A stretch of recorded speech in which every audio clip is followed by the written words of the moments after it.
निवडणुकांच्या पार्श्वभूमीवरती पुण्यातल्या राजकीय वातावरण सध्या तापायला सुरुवात झाली आहे। पुण्यातील सगळ्या ब्राह्मण संघटनांनी एकत्र येत राजकीय पक्षांविरोधात आक्रमक पवित्रा घेतलाय। प्रत्येक राजकीय पक्षानं ब्राह्मण समाजाला निवडणुकीत उमेदवारी द्यावी, अन्यथा नोटा पर्यायाचा वापर करू असा थेट इशारा ब्राह्मण समाजाच्या वतीनं दिला गेलाय।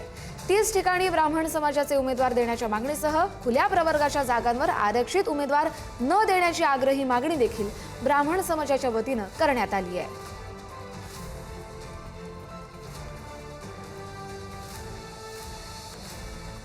त्या सर्व पक्षाच्या प्रमुख नेत्यांना भेटून पत्र पाठवून आमच्या काही सदस्यांनी भेटून विनंती केली आहे की पुणे शहरामध्ये ब्राह्मण समाजाची संख्या ही साधारणतः 16 ते 18% आहे आणि या 16 ते 18% संख्येच्या माध्यमातून 10 ते 12 प्रभागांवर साधारणतः प्राबल्य असलेली ही संख्या आहे आणि या जिथे जिथे प्राबल्य आहे त्या ठिकाणी ब्राह्मण समाजाच्या उमेदवारांना संधी दिली पाहिजे, नंबर 1। नंबर 2, ज्या खुल्या प्रवर्गाच्या जागा आहेत तिथे आरक्षित प्रवर्गातले उमेदवार देऊ नये अशी आग्रही मागणी आम्ही त्या ठिकाणी केलेली आहे।